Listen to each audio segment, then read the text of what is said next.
নদিয়ার শান্তিপুর ব্লকের হরিপুর অঞ্চলের মেথিরডাঙ্গা বড় ডাঙ্গাপাড়া এলাকায় এলাকাবাসীর অভিযোগ প্রায় ৪৬টি পরিবার সরকারিভাবে কালনা শান্তিপুর ব্রিজ নির্মাণের জন্য জমি রেজিস্ট্রি করলেও ৩ বছর পেরিয়ে গেলেও মেলেনি তাদের জমির টাকা। জেলা পরিষদ থেকে জানানো হয়েছিল তাদের জায়গা ব্রিজ তৈরির আওতায় পড়েছে। তারপরেই তারা জনপ্রতিনিধিদের সঙ্গে গিয়ে জমি রেজিস্ট্রি করে দেয় সরকারকে। তারপর ৩ বছর কেটে গেলেও এখনও পাওয়া যায়নি ১ টাকাও। ইতিমধ্যে ব্রিজ নির্মাণের জন্য সয়েল টেস্টের কাজ শুরু করতে কর্মীরা আসে বড়ডাঙ্গা এলাকায়। আজ সকালে গঙ্গার জল বাড়ার কারণে লোকালয়ের মধ্যেই ব্রিজের জন্য সয়েল টেস্ট করতে গেলে কর্মীদেরকে বাধা দেন এলাকাবাসীরা। তাদের দাবি, যতক্ষণ না পর্যন্ত তারা তাদের জমির টাকা পাচ্ছেন ততক্ষণ তারা ব্রিজের সয়েল টেস্ট করতে দেবেন না। তবে কাউকে ১৫ লক্ষ, কাউকে ১৬ লক্ষ টাকার আশা দেখানো হয়েছিল। যদিও মানুষের বৃহৎ স্বার্থে সে সময় দীর্ঘ ৩ থেকে ৪ পুরুষ ধরে বসবাসকারী পরিবার সরকারের তরফে তারা রাজি হয়েছিলেন নিজেদের বসতবাড়ি পরিবর্তিত করার জন্য, কিন্তু তার জন্য দরকার পর্যাপ্ত সময়ের। সরকার একটি ব্রিজ করতে যদি ৫ বছর সময় নেয়, তবে ন্যূনতম ৫ মাস আগে না জানালে অন্যত্র জমি কিনে বসতবাড়ি করবে কিভাবে? প্রশাসনিক দরজায় ঘুরে ঘুরে পায়ের চটি খুঁয়ে ফেলেছে তারা। পরিদর্শনে আসছেন কর্মচারীরা, যাদের কাছ থেকে কোনো সদুত্তর মিলছে না।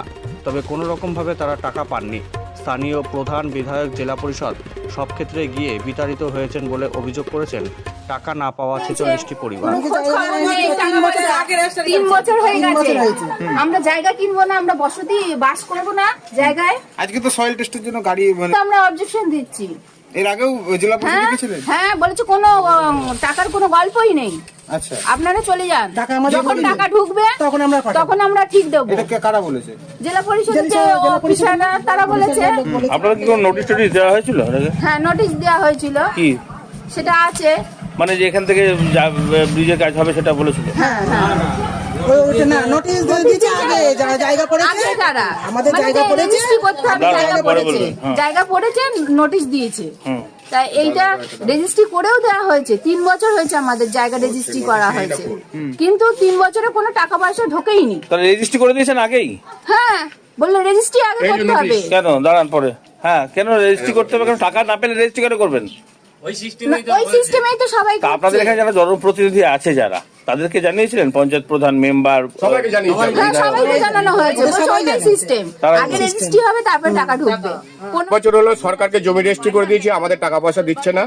যার জন্য আজকে টেস্টিং করতে এসেছিল, পাড়ায় মেশিন ঢুকেছিল, আমরা বারণ করে দিয়েছি যে টাকা দিক, তারপরে আমরা ব্রিজের ইয়ের মধ্যে ব্রিজ হোক, এটা তো ব্রিজ হোক। এটা তো গঙ্গার পার, এখানে তো অনেক পাড়ার মধ্যে ঢুকেছিল, পাড়ার মধ্যে ঢুকে গঙ্গার জন্য, জলের জন্য গঙ্গায় নামতে পারছে না, যার জন্য পাড়ার মধ্যে ঢুকেছিল। যে জমিগুলো রেজিস্ট্রি হয়ে গেছে তাদের ওখানে মেশিন বসাবে। রেজিস্ট্রি হয়ে গেছে, টাকা পাননি? আমরা রেজিস্ট্রি হয়ে গেছে, টাকা দেয়নি তো আমাদের সরকার। আজ 3 বছর ধরে আমাদের ঘোরাচ্ছে।